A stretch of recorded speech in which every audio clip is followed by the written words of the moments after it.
buenas tardes o buenas noches, dependiendo el horario en el que estés mirando este video. En el video del día de hoy quería traer un concepto, en realidad son dos conceptos, pero que básicamente nacen de la misma raíz. Es un concepto extraído de un ámbito que a priori podría parecer no ser útil en la vida diaria, pero no solamente que es útil en la vida diaria, sino que también es útil en un montón de espacios en donde generalmente los conflictos podrían llegar a crecer de una manera, vamos a decir, exponencial y generar obviamente un mayor conflicto totalmente innecesario. El defusing y el debriefing, ¿sí? Que básicamente se trata de cómo manejar el estrés y aprender de la experiencia, ¿sí? De qué tipo de experiencias, bueno, de experiencias que podrían llegar a ser traumatizantes, ¿sí? En cualquier situación de alta exigencia, ya sea en un combate, en el deporte o en el trabajo o en la vida personal, lo que solemos hacer después de una experiencia intensa puede determinar si seguimos avanzando o si el estrés nos consume. Y este concepto justamente que se nombra acá el combate es porque estos conceptos fueron tomados principalmente de contextos en donde básicamente el ser humano está expuesto a situaciones de altísimo estrés, o sea, básicamente de vida o muerte, ¿sí? Y puede ser justamente el combate, ¿sí? O sea, básicamente la guerra o un enfrentamiento armado, ¿sí? Que podría llegar a ser en un robo, por ejemplo. Y también en situaciones de emergencia, en equipos paramédicos o bomberos o equipos de elite de rescate, por ejemplo, ¿sí? Dos herramientas clave para gestionar estos momentos son el defusing y el debriefing, ¿sí? Conceptos que se desarrollan entonces, como dijimos, en entornos militares y de emergencia para evitar las consecuencias negativas del estrés que se va acumulando y obviamente para optimizar el aprendizaje de dichas experiencias. ¿Qué pasa cuando no se aplican? ¿Sí? Bueno, el defusing es la descarga inmediata que se hace post situación para evitar un colapso, ¿sí? El defusing, como dijimos, nace en contextos principalmente de tipo militar y de respuesta a emergencias, como dijimos, bomberos, médicos, policías o soldados, como un mecanismo para reducir el impacto psicológico que los eventos traumáticos o estresantes pueden tener en las personas, ¿sí? Y por ende en el rendimiento a futuro. Cuando una persona experimenta una situación intensa, como es en estos casos, ¿no? Que es básicamente una situación de vida o muerte, el cuerpo y el cerebro, ¿sí?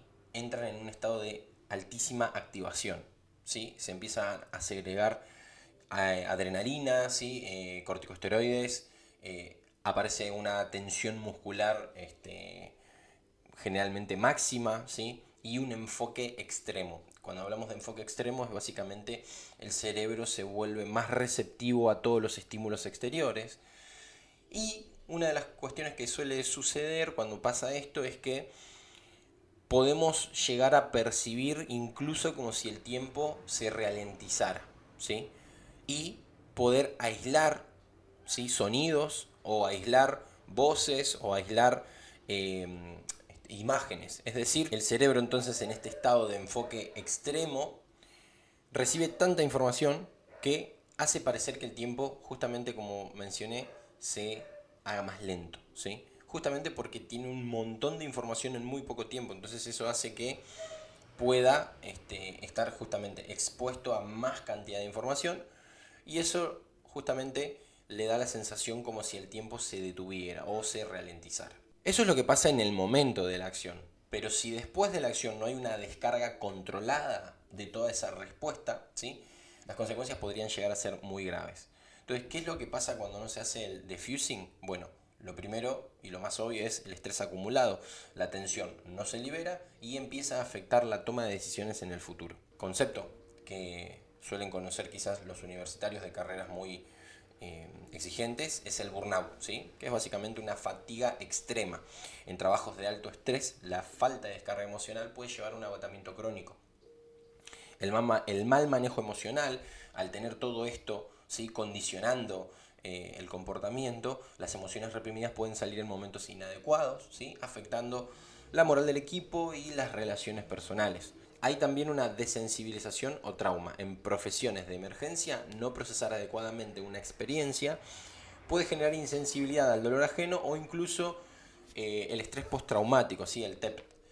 Por eso, el defusing se implementa justo después de la acción. Es una pausa breve donde las personas pueden expresar cómo se sintieron, descargar tensión y estabilizar el estado mental. Ejemplos que suelen darse justamente en combates, y esto lo extraje del libro sobre el combate, un estudio fisiológico y psicológico del conflicto letal. Sí, más allá de que habla por ahí de entornos militares, se exponen distintas situaciones en donde justamente el ser humano está expuesto a eh, situaciones de altísimo estrés, ¿sí? Entonces, bueno, ejemplos que se pueden tomar del combate, es decir, vamos a decir del ámbito militar. Después de una misión, los líderes se reúnen con su equipo para permitirles que hablen brevemente sobre la experiencia, y eso refuerza la sensación de control y de seguridad antes de volver a la rutina de la vida diaria, ¿sí? Y un ejemplo que podríamos tomar para el trabajo, es decir, para nuestro trabajo, para nuestro día a día, es que tras una reunión tensa, por ejemplo, el equipo se tome unos minutos para procesar la situación sin entrar en análisis profundo, ¿sí? Solamente para evitar que la tensión se acumule.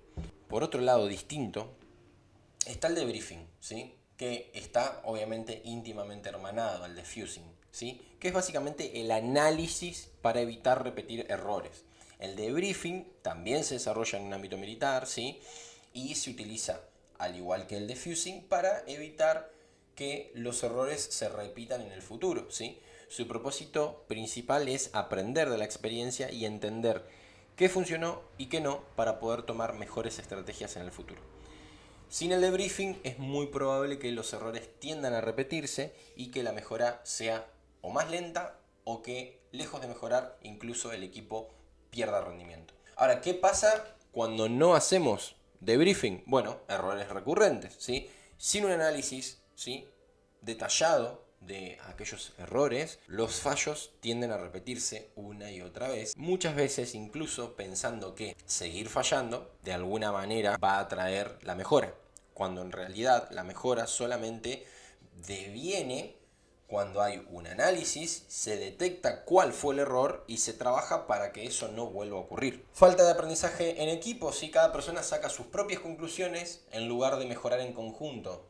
Y esto es algo que para un equipo es básicamente una sentencia de muerte, porque todas las personas vamos a tener muy probablemente focos o formas de pensar las situaciones de manera distinta, y al cada uno obrar a partir de su interpretación va a faltar una conformación de mente grupal, ¿sí? Entonces, cuando falta eso en un equipo, básicamente el equipo se desarma, ¿sí? Es decir, deja de ser eficiente, deja de tener sentido el equipo. Pérdida de eficiencia, ¿sí? Se desperdicia tiempo y recursos en soluciones inefectivas, por esto anterior que acabamos de decir. Frustración y desgaste. Sin claridad de lo que salió mal, la sensación de incompetencia y desmotivación aumenta. En el trabajo, por ejemplo, podría ser que después del lanzamiento de un producto, una empresa, ¿sí?, reúna a su equipo para revisar métricas y tener un feedback de parte de sus clientes, ¿sí? Entonces, esto puede ser aplicado básicamente en distintos ámbitos, ¿sí? Entonces, vamos a ver eso. Aplicación en otros ámbitos. En el deporte, por ejemplo, el manejo de la presión y el aprendizaje, ¿sí? Esto es algo típico de los entrenadores, ¿sí? El defusing es que luego de un partido difícil, ¿sí?, el equipo se reúne inmediatamente, posterior al partido, para liberar tensión, ¿sí?, para poder charlar un poco de lo sucedido, ¿sí?, aunque no es el momento del análisis técnico, sino de estabilizar las emociones y de reforzar la unidad de equipo, ¿sí? Sobre todo porque al estar la situación muy sensible, es el momento ideal para que se refuercen ciertos valores que justamente van a fortalecer el espíritu de equipo. Por otro lado, el debriefing, ¿sí?, al día siguiente de este partido, ¿sí?, se revisan las jugadas, los errores y las estrategias para mejorar en la próxima competencia, ¿sí? Entonces acá es en donde entra justamente este análisis más profundo y en donde se empiezan a ya desglosar los errores para poder ir analizando punto por punto o parte por parte cada uno de los fallos y de las posibles mejoras. En el trabajo, equipos que sean más resilientes y más eficientes se pueden conseguir justamente aplicando estos conceptos, que si nos ponemos a analizar un poco están íntimamente relacionados con la comunicación, ¿sí? Y seguramente más adelante vamos a hablar de eso. El diffusing entonces podría llegar a utilizarse para que después de un proyecto desafiante se dé un espacio al equipo para hablar sobre la experiencia y se reduzca tensión acumulada, como ya hemos dicho, ¿sí? Y por ejemplo pusimos el ejemplo de largar un producto en una empresa y que el equipo se reúna para analizar métricas, por ejemplo, ¿sí? El debriefing sería una reunión formal posterior en donde se analizan todas estas métricas, ¿sí? Y se realizan aprendizajes a partir de ella. Y esto se utiliza mucho últimamente en la empresa, cuando digo últimamente ya se lleva hace muchos años, en el ámbito empresarial de las startups principalmente, o en el ámbito de creación de productos o de servicios, en donde se trabaja regularmente, ¿sí? Con el cliente y se tiene un feedback constante y se tienen reuniones rápidas con el equipo para justamente poder ajustar cada uno de estos pequeños errores, ¿sí? O de analizar posibles mejoras. En la vida personal, como casi todos los ejemplos de los conceptos que vemos, también se puede aplicar, ¿sí? El diffusing podría ser utilizado, por ejemplo, para que después de un día difícil en donde tuvimos algunas situaciones estresantes, justamente, en lugar de llevar nuestra atención a nuestro hogar, ¿sí? Podemos tomarnos unos minutos para, por ejemplo, en el caso de que hagas terapia, poder contactarte con tu psicólogo y poder hacer justamente un diffusing, es decir, charlar sobre lo que sucedió, o podría ser simplemente tener una charla con un amigo en donde podemos de alguna manera desahogar esa tensión, ese estrés, ¿sí? Para justamente no llegar con esa tensión a nuestro hogar. Por otro lado, el debriefing podría ser justamente utilizar quizás alguna terapia en donde se pueda reflexionar sobre la forma en la que tomamos decisiones, ¿sí? Y la manera en la que eso nos condiciona el aprendizaje para mejorar, ¿sí? O para, de alguna manera, simplemente tomar decisiones completamente distintas a las que venimos tomando y de esa manera evitar ciertas problemáticas que podrían llegar a justamente estresarnos o quemarnos, como se diría el concepto en español del burnout. Hay una diferencia sustancial entre resistir y crecer, ¿sí? Quienes no aplican el diffusing suelen acumular estrés hasta explotar. Quienes no hacen debriefing suelen repetir los errores sin aprender, ¿sí? Pero quienes aplican las dos estrategias, ¿sí? No solamente que sobreviven, sino que evolucionan. Y acá viene justamente el libro que les hablaba, ¿sí? El de Sobre el combate. Justamente en este libro se habla de que no se trata solamente de avanzar sin descanso o de tratar de mantenerse inquebrantable, sino de hacerlo de una manera inteligente, ¿sí? Sabiendo cuándo hay que soltar parte de esa carga, ¿sí? De ese estrés, de esa tensión, y sabiendo cuándo hay que analizar el camino y cuándo hay que analizar las decisiones para poder ajustarlas y poder tomar mejores decisiones. En este libro también se comentan varias situaciones en donde el condicionamiento mediante el entrenamiento, es decir, mediante la repetición de una serie de estrategias y una serie de técnicas en el momento en el que yo me preparo para la situación, terminan justamente condicionando a favor o en contra, dependiendo cómo se haya hecho ese entrenamiento, esa preparación previa, ¿sí? Y por más que esto por ahí sí ya sale un poco del tema de este video, es interesante analizar cómo justamente cuanto mejor me preparo, mejor respondo, y cuanto mejor respondo, menos estrés como respuesta. Es decir, el estrés suele venir cuando uno se enfrenta a una situación que lo supera y cuando uno no está preparado para esa situación. Ese estrés suele colapsarnos cuando no es liberado a tiempo y a su vez solemos repetir esas situaciones traumáticas porque no aprendemos de esos errores. Entonces ahí cerramos todo el circuito. Cuando nosotros nos preparamos de la manera adecuada, pero acontece una situación que no esperaba y que me supera, y que además de que me supera es una situación estresante, se libera una respuesta de estrés elevadísima. Cuando esa respuesta de estrés elevadísima no se libera a tiempo, es decir, no se hace un diffusing, esa respuesta de estrés puede acumularse e ir creciendo en el tiempo, condicionando nuestro comportamiento generalmente para mal.